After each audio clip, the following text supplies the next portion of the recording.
Hello, this is Coach Tim Campbell, and I'm your host for the Self-Made is a Myth, Making a Difference Together show, where we're talking with successful business owners to hear their stories of the journey to building their business. And because we know that success in business is not something that we can do on our own, we're taking some time to acknowledge the folks who helped us to excel.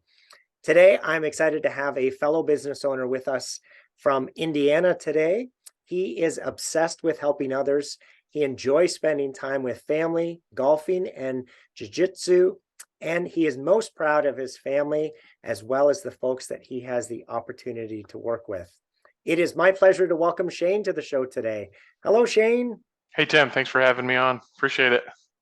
It is my pleasure. Well, hey, let's start with having you introduce yourself. So tell us, uh, obviously, your name and a little bit of your personal story. So where were you born? Where do you live? About your family and some of your hobbies. Yeah, sure, no problem. So, my name's Shane Araujo. I am co-founder and president at 3BG Supply. We are a technology-enabled power transmission distributor. So we sell products like big bearings and electric motors, gearboxes, things that go into big factories and foundries, things like that. I've been in this business since I was a young kid, probably 12 or 13 years old, sweeping up the floor in the warehouse. And my business partner and I saw an opportunity to jump into this space, and we did just that. And that's been a great deal for us the last about 10 years or so. So um, we started the company here, right where we were from, in Fort Wayne, Indiana, Northeast Indiana, northeast corner there, and we grew up best buddies, met at basketball camp, and our personalities really have a really perfect yin and yang when it comes to operating the business. Mhm. So it's been a really fun ride so far, and it's allowed for us to feel a little bit more proud for what we do, than some of the other people that we talk to. We have friends that went to college for a long time, got into a gig, might make good money, but it's not that fulfilling for them daily. And we've been able to be kind of blessed in what we're doing right now. So um, I have four kiddos, my wife and I. We have the ages go from 11 all the way down to 9 months old. So we're pretty busy. And what's your wife's name? Her name's Erin with two N's. Okay, Yeah, fantastic. very important. Yeah, very fancy with the second N there. I always tell her, I always ask her mom, I was like, why don't you just go with the third N? Why not? Just like go for it. So, Shane, is there a funny story that your family likes to tell about you that you'd be willing to share with us today? oh gosh. I mean, I definitely play like, I think like a lot of dads do. It's like that, like, it's funny because like you run the household in a way. Like we're definitely more of like an old school family like that, where, you know, it is that almost like that Peter Griffin, like I might be like a certain thing outside of the home, and then as soon as I'm inside the home, I'm just like dad who doesn't know what's going on. Sometimes I feel like that.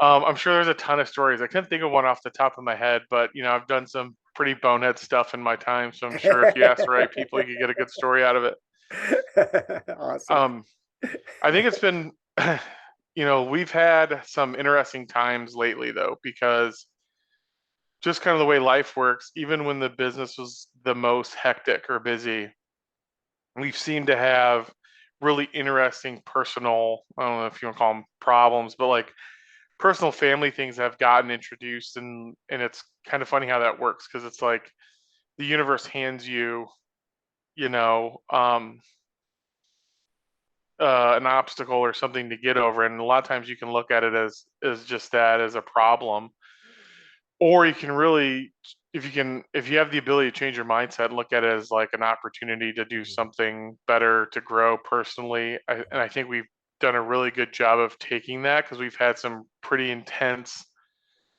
just family problems that's hit us over the years, and being able to come out of it and learning a lot more has been not just effective for me as a husband and a father, but also being able to take what you learn in your personal life and put that into your business.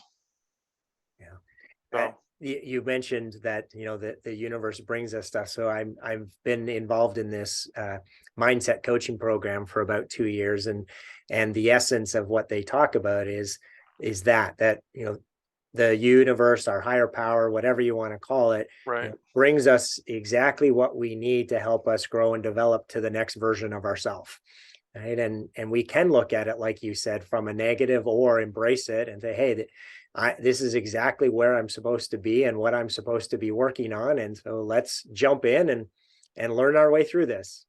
Yeah, I think that's it's something. It's happened to me a couple of years ago, but has been a constant reminder for me lately. Is that like if I like to just assume that everything's my fault first, and that has helped me in a multitude of ways. From like even when I was managing our sales teams one on one before we had all the managers in place, Mm. like before you want to like rip a salesperson's head off, like looking at it, be like, okay, did what did I do everything I could do in this scenario to like put this person in the best position to win? Yeah. And sometimes it's like no, right? And that kind of changes how you um, manage people and coach and everything. Right. And so that's been a huge help for me too, especially like when I screw things up and just being able to look at it, be like, yeah, you did this. So you know, my dad told me once when we were little, I was not little, I was probably in my young teens maybe. It was about being a man. I think I was like probably getting a little too big for my britches at that point. And he told me a man makes decisions and then lives with those decisions. Mm. And I always think about that. Yeah. And it kind of feeds into the thoughts of like, you got to look at things as being your fault first. I think that's helped me a lot. I love that perspective. We do a little game at some of our education events where I ask people to point at me as if they're blaming me for something, right? And then ask them how many fingers are pointing back at themselves, right? And Yeah. we always have 3 times more control over every situation than who we're wanting to. So I love your thought of, what did you do wrong first? And Yeah. then what can you change and adjust? That's awesome. Yeah, and I think like COVID, working through COVID was a really good exercise to teach ourselves and each other that what do you have in your control? What can you do that's actually in your control? Yeah. And Yeah. if you just kind of split that up, that makes life a lot easier. Amen to that. So Shane, tell us, how did the business come about, and at what point did you have the confidence that you and your partner could run your own business? Yeah, I don't know if I don't even know if I have the confidence to still to this day, just to make sure. We I was put into a management position at a local like regional distributorship of like basically like the older version of what we do now. And when I was put in that position, we had a bunch of cash flow problems. And so one thing that I would do all the time, instead of ordering like thousands of feet of conveyor belting and then cut it and do all the things that we need to do once we got the order from somebody, they wanted their order by like Thursday. Mm. So instead of doing all of this like supply chain, I would just call the manufacturer, have them cut everything, do everything to order, and then I would just drop ship it from their place to our customer. That way my customer got it on Thursday and we were factoring our invoices at this company. So Mm. then we were able to factor the invoice faster because it showed that it was delivered. Sure. And what the old school guys in the company wanted to do is they wanted to take that order, use that to buy 1,000-foot reel of like 60 inches wide, even though we need to cut it down to 24 or whatever. They were like, yeah, but per foot basis, you're going to make a lot more money. It's like, yeah, but the customer's not going to be happy. We're not going to be able to bill forever. Now we have belts sitting on the floor, which we can't pay for.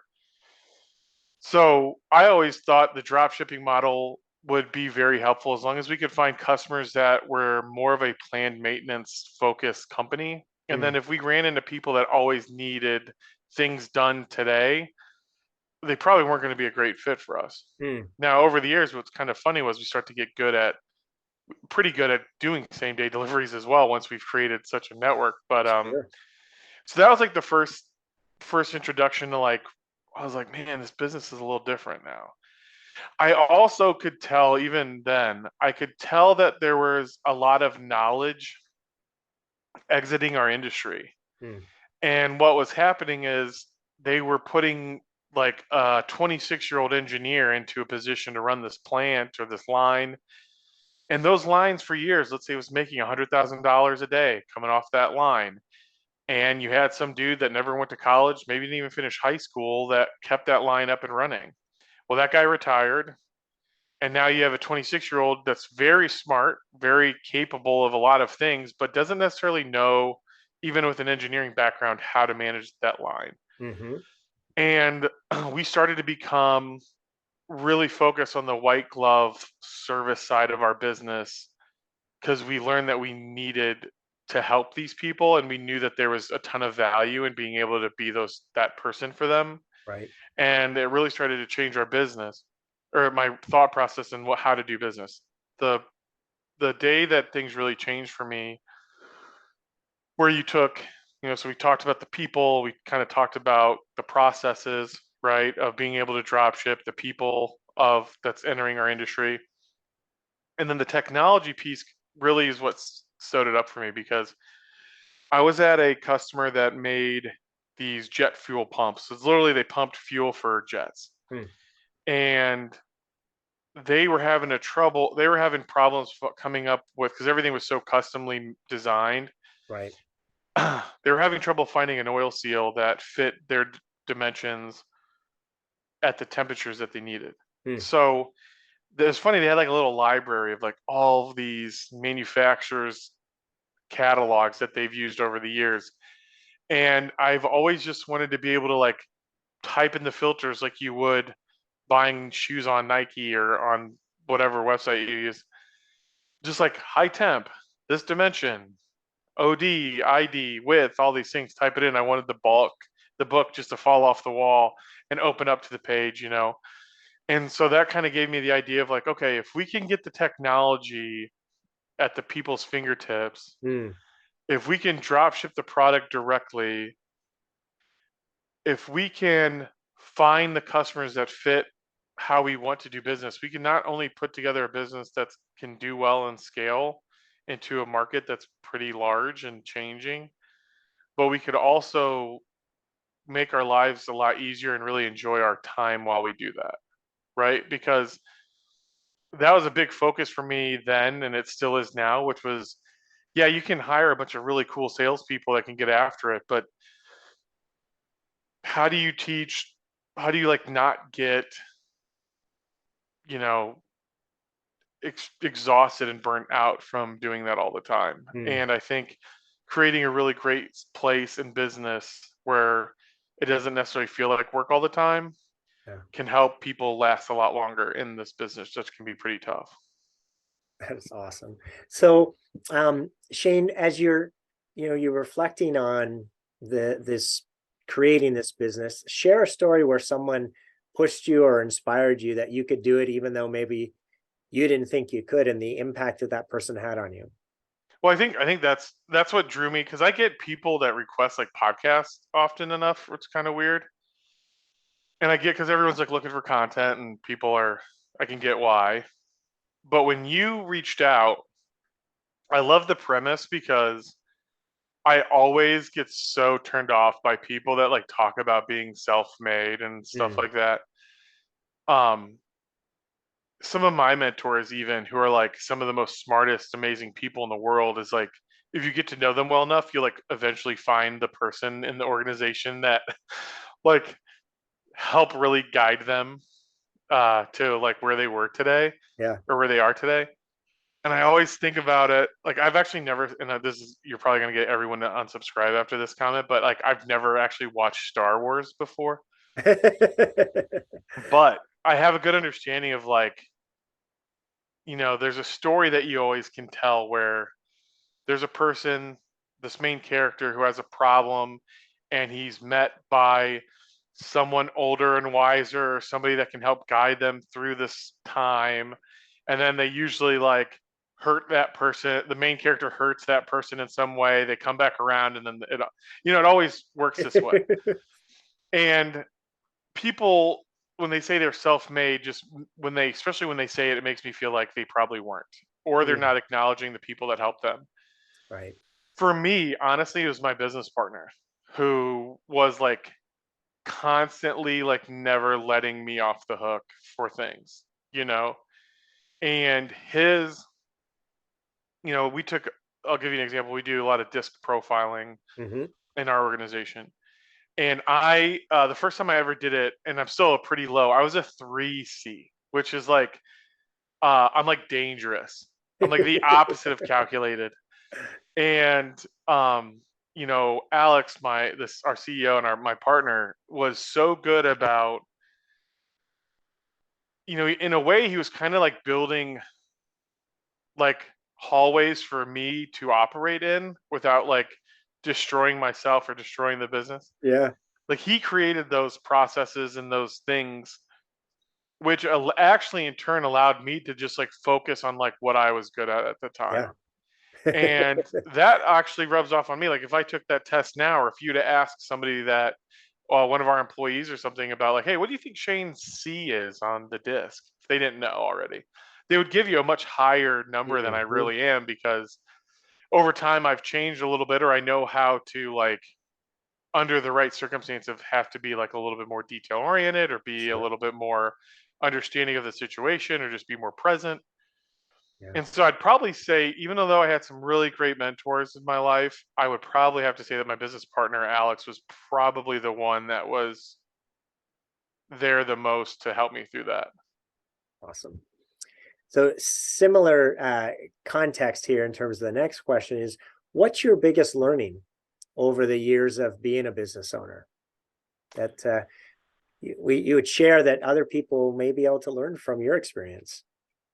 Um, yeah. So I was taught this from a mentor of mine, and it was through a time when we were growing really fast, and um, I had to leave for California for a really big meeting, and my daughter um, said to me, "Well, she had a dance competition that same weekend, or that same day?"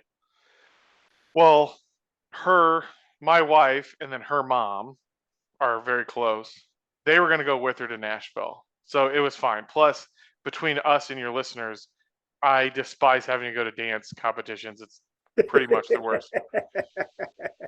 But I really did, because of the timing of everything. I really did have to be in California for this meeting, and it was a big meeting to help our whole business grow. I mean, it was literally putting money in the pockets of our employees at this point. Mhm. And she asked me why I had to go, and I grabbed a dry erase marker on our back sliding door.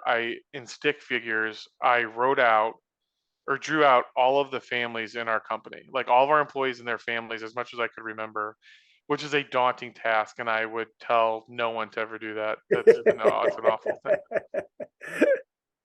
But it did put in perspective the amount of people that were responsible to us, or that we were responsible to in our business.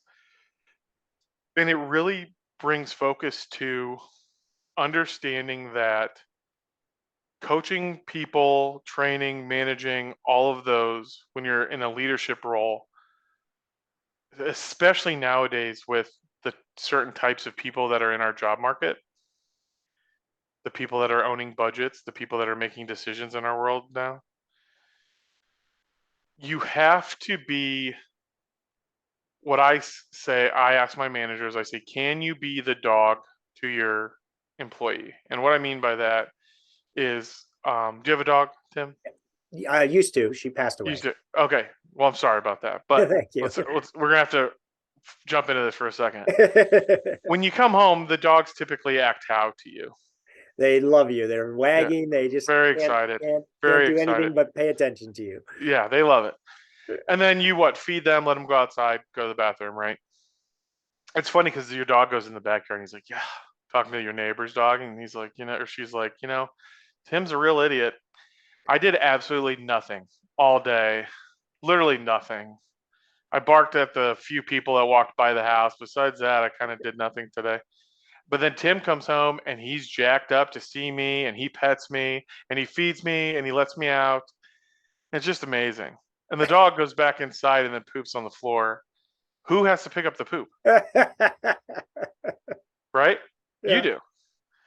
The dog doesn't have any thumbs, unfortunately. So you have to pick it up. And there's a reason why you're willing to do that, you know, for the dog. And so I ask our managers is like, can you have that like unconditional like love to your employees so that Mm, you get it in return and that they will do amazing things for you? One of those things that they might do for you is dig deep and do things that they never thought they could do and achieve things that they never could achieve. And at the end of the day, as a leader, that's really what your job is to right. get every ounce out of your teammates that they had no idea that they were capable of doing. And sometimes you have to do that against the fact, maybe they don't want to do it. They Hmm. don't understand it, they don't see it. And so when I ask the managers or team leaders or whoever, I say, okay, so can you be the dog? Can you be the dog in the situation? And when I'm looking for leaders in our business, I look at somebody and I think, okay, does this person have the ability to put themselves in another person's shoes? Because that's like a skill set that not everyone has. A lot of people do, but not everyone has that skill set.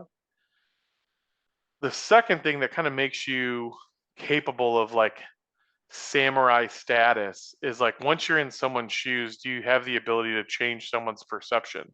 Mm, So when you're sitting there with a young 23-year-old salesman that's exhausted from doing cold calls, he's heard no 20 times today. He had 3 great orders that he was really excited for get returned or whatever the negative things that are happening. Do you have the ability to like empathize and sympathize with somebody so that you can sit in their shoes, and then once you're in their shoes, can you actually help them and mm, redirect them to something that's more positive or get them to just kind of change their reality for them a little bit? And I think that's what I've learned over my time was that's an exhausting task. mm. But if that's what you're into and that's what you want to do, you have to have the ability to do that. I love that. What the analogies are pretty powerful when you can visualize, that dog and having that type of commitment to your team. I like that. Thank you for sharing. Yeah, no problem. So Shane, we know that business success doesn't happen in isolation. You mentioned it earlier. Tell us about one of your biggest challenges over the years, and maybe another business owner that helped you to get through that. Um, I'd probably say understanding the difference between a lifestyle business and like a growth based Mm, business and defining what you really want to do. yeah. I think especially nowadays when it's so popular to fundraise and go through venture capital or you hear about some of these unicorns that the software company starts 2 years later, they've raised $500 million and they're worth 7 and then they sell for 14 or something crazy, and everyone hears those fun stories. But you really have what in practice, you got to really understand what kind of business are you trying to build for yourself. Mm, Um, because once you understand what you want out of that business, it's gonna be a lot easier for you to understand what you're good at and what you're not good at, and how can you find people that are better than you to do what you need to get done. mm. Um, it's almost like you almost have to be preparing to that you're firing yourself always. From the different hats that you might wear. Yes. And I think that all starts with really understanding of what kind of business do you want to have? Is this a lifestyle business? Is this a growth-based business? Because that's going to dictate a lot of what you do, all the way down to even financing it. Hmm. So I don't think people think about that enough at the beginning. Yeah.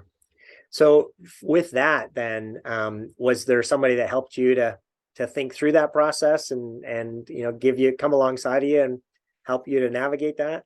Um, Not really.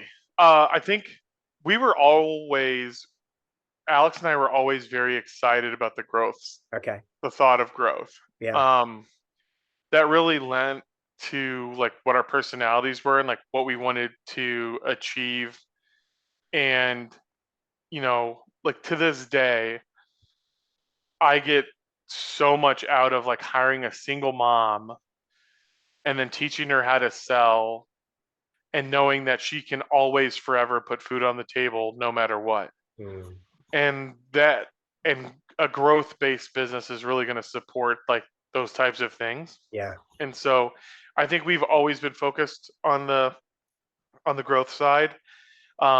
But we have friends with like really healthy lifestyle businesses that sometimes you look over and you're like, ah, that's nice. You know, Right.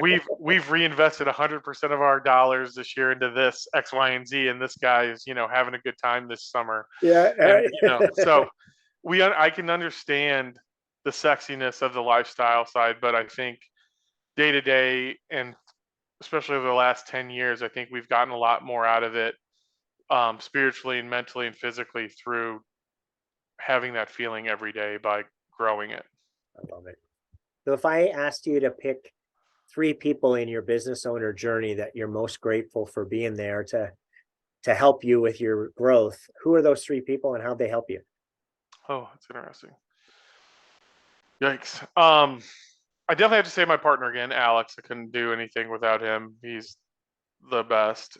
Um, my wife has been the most supportive person on the planet. I listen to, I have some friends that got divorced from their first wives during their time building their business because of how much they put into it. Mm, And my wife was always there every step of the way, extremely supportive.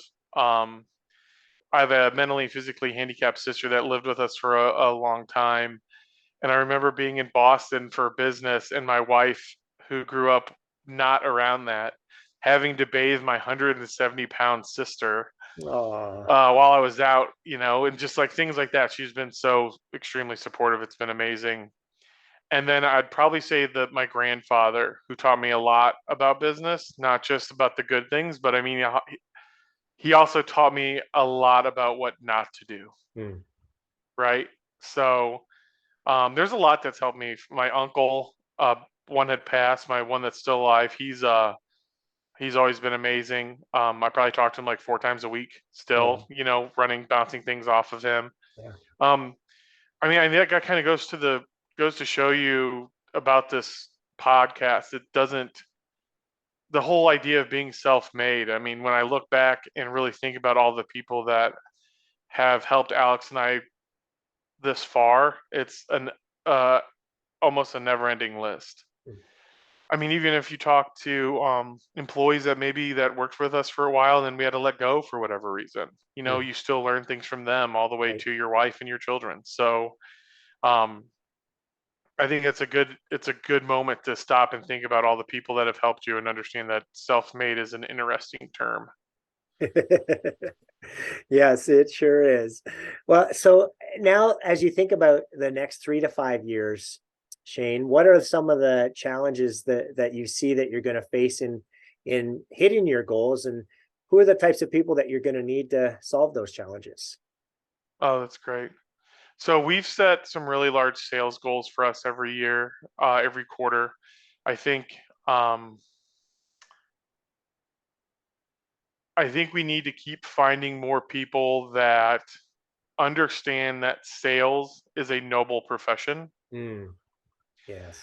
And I think we need to keep finding more people that understand that our prospects and our customers need us. It's not just us selling snake oils and whatever else the terms are, but like understanding that people have budgets, people have downtime. I mean, I have a call that we use in our training where I got down to such personal pain with our purchasing, or it was actually a maintenance person, because you realize that he had gotten in trouble for not keeping that line up before. And Mm, now that line is down again, and that's his job, that's his livelihood, his family, everything. And a lot balances right there at that moment as my salesperson able to deliver the product or the service that they need to get up and running so that their lives are easier or their lives are even effective, yeah. business lives are effective. And so we need to continuously find people that can get themselves motivated for that, and find people that have the discipline to continue when it's hard to do so. Yeah. I like what you said about the mentality, right? Of not, so sales can have a bad rap. And one of the things that we say is, selling is actually just professionally helping people to make a decision that's right for them. Right. And that really helped me, shift my mindset of, oh, well, if that's what it is, then yeah, I want to be a salesperson because that sounds pretty cool, right? Versus the snake oil version that you Yeah. mentioned earlier. Yeah. I had a mentor, or he's still a mentor of mine, extremely wealthy individual. I mean, extremely. It's like beyond anything else. And he was the head of the finance committee for his church. So like he had to go and raise money for his church. And I thought that was so hilarious. I was like, "What? You go around asking people for money? That's like, what's that like?" Right. And he said to me, he goes, "Well, I've been doing it for a while, and here's how I go through this in my head." I was like, "Yes." And I use this. I think about this every day to this day. He said, "When you donate or do something charitable, how good does it feel?" I was like, "It feels good. I love it." He goes, "So by me not asking my wealthy friend to donate for this church, I'm stealing the opportunity to make him feel great." I thought, you know what? That is absolutely genius. And I've kind of taken that on as well, right? To your point, right? Like this is a profession where, if we are valuable to somebody, there's an opportunity that you might get paid for it. And that is, I forget what the term is, a Japanese term, but it is like an inflection of like, a good opportunity to be happy with what you're doing and make money at the same time. It sounds pretty Right? sweet. It sure does. So last question here. Jim Rohn said that we become the average of the 5 people that we spend the most time with. So as you think about that quote, what advice do you have for business owners who are trying to do it on their own, who don't think that it's a good idea to get help and ask people for support or things like that? I'm Folks who are going through trying to this. do it on their own, right? Who are Yeah, trying to be self-made. What would you tell them? I am going through this right now with somebody that I'm mentoring. There has to be a moment that you realize that there are people that are smarter and more effective than you in certain areas, Mm, and you got to somehow find the humbleness to do that. Not everyone has like this weird imposter syndrome that Alex and I constantly talk about that we all have, which is, we thank God we have that, because that kind of pushes us to find people to help us with answers. right? Another thing though too, and it sounds kind of, I don't know the word to use here, but uppity or snobby, but I really, a few people that I think about that are building businesses right now that I'm talking with and mentoring, who do you want to be? Like, how do you want to live your life? How do you want to spend your time? And are the people that you spend time with now, are they good reflections of that? Right. Because, you know, s- let's say you let's say you grew up in a situation where your parents were always talking ill or negative about money, or or sometimes the family down the street that went to the country club, maybe they said snarky things about them behind their back. And like, how does that affect you now? Are you one that wants to kind of live a life that's better than the one you've lived? And if it is, do you put yourself around people that are going to help you get there? Or do you put yourself around people that kind of bring you down a little bit? And it sounds tough because you have old friendships from the old neighborhood and things like that. I know we had that, but you have to understand that the personalities that you spend time with are going to affect how you think daily. Yeah. And let's use a country club, for example. We belonged to one because I wanted to play golf and I wanted to meet other like-minded individuals. And I was so stressed out at the time because I felt like our whole sales staff were whale hunting. It was Mm, great because we had a great AOV, average order size, but what we were missing were these higher margin, middle size orders that was really helping propel our business forward. right. And I didn't say anything about it out loud yet. I was talking to my CFO a little bit about it, but I never said it to anybody really because I thought it was like a dumb thing that I'm thinking about. And just by happenstance, I'm talking business with this guy. He probably is in his late 70s, but he had built a few different businesses from 10 million to about 10 million to almost half a billion. So he has understands of growth. He has understanding of managing large teams. And we started talking, and he went right to it. He said, Mm, "Hey, well, tell me about the average order size. Is it a lot of whale hunting? Are there people hitting deer or wow. moose?" And I was like, "Oh my gosh." And we were able to have such a solid conversation about how he had seen in his past how bad that affected his business when people weren't going for those middle-sized Sure. orders. And you really have to cultivate those types of salespeople that are comfortable in that world, and that Hmm. really helps sustain your business model as you progress. And I never would have known that if I didn't sit and have a really cool conversation with that guy. I wouldn't have sat and had that conversation with that guy if I didn't want to get more out of my relationships and the friendships that I had at that time. Yeah. And I didn't want to get out of those friendships at that time because I might have been set in my ways with the old friends from the neighborhood or whatever, and they're not going to do anything positive for me for my business. So it sounds tough, but I also want to ask people too, like, what do you want out of your business? What do you want out of life? What does that look like? And the people that you spend your time with, are they going to help you get there? Yeah. The whole law of attraction comes into play here, right? So the people we surround ourselves with are the messages that we internalize, and therefore that's what we think and believe, and then that's what we attract in our life. So Oh, I know. thank you for It's a great being, point. Thank you. so honest about that, and willing to share which what you said, uppity up or snobby, right? It could come across as a negative, but it's definitely not. It's not intended to be. I know your heart, right? And so it's just good, solid advice for other aspiring business owners to look at, who are we surrounding ourselves with? So, thank you for sharing that. Hey, yeah, thanks for asking the question. Appreciate that. Shane, it sounds like you've been blessed with some pretty incredible people who have, been key in terms of your journey of building a successful business. So if they were all on the show here today, what would you want to say to them? Thank you.